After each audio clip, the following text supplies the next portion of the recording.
यह कहानी ओडिशा राज्य के पुरी में स्थित भगवान जगन्नाथ मंदिर से जुड़ी है। भगवान जगन्नाथ को भगवान विष्णु के अवतार के रूप में माना जाता है।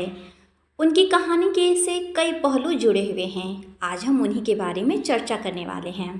कहा जाता है कि बहुत समय पहले एक भक्त राजा इंद्रद्युम्न भगवान विष्णु के दर्शन करना चाहते थे।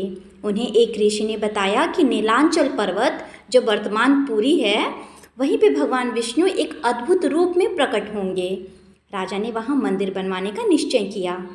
एक दिन राजा को स्वप्न में भगवान विष्णु ने दर्शन दिए और कहा कि समुद्र तट पर लकड़ी का एक टुकड़ा आएगा जिससे उनकी मूर्ति बनाई जाएगी।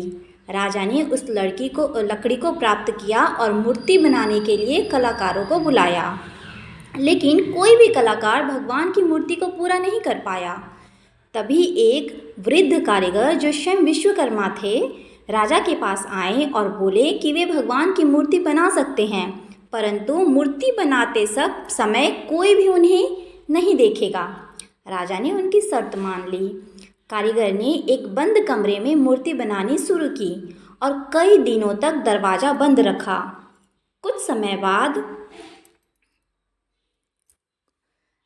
राजा और रानी को चिंता हुई कि कारीगर जीवित है या नहीं। उन्होंने धैर्य खो दिया और दरवाज़ा खोल दिया। अंदर भगवान जगन्नाथ, बलभद्र और सुभद्रा मैया की मूर्ति अधूरी अवस्था में ही थी, क्योंकि हाथ और पैर पूरी तरह से बने नहीं थे। तब आवाज़ आई कि यही उनकी दिव्य इच्छा है और इस अधूरी मूर्तियों की ही पूजा होगी। इसके बाद भगवान जगन्नाथ, उनके भाई बलभद्र और बहन सुभद्रा की पूजा इसी रूप में होने लगी। पुरी की रथ यात्रा भगवान जगन्नाथ से जुड़ी सबसे महत्वपूर्ण परंपरा है। हर साल भगवान जगन्नाथ, बलभद्र और सुभद्रा मैया को विशाल रथों में बिठाकर नगर भ्रमण कराया जाता है। ऐसा माना जाता है कि इस यात्रा के दौरान भगवान सभी भक्तों को दर्शन देने के लिए स्वयं बाहर आते हैं।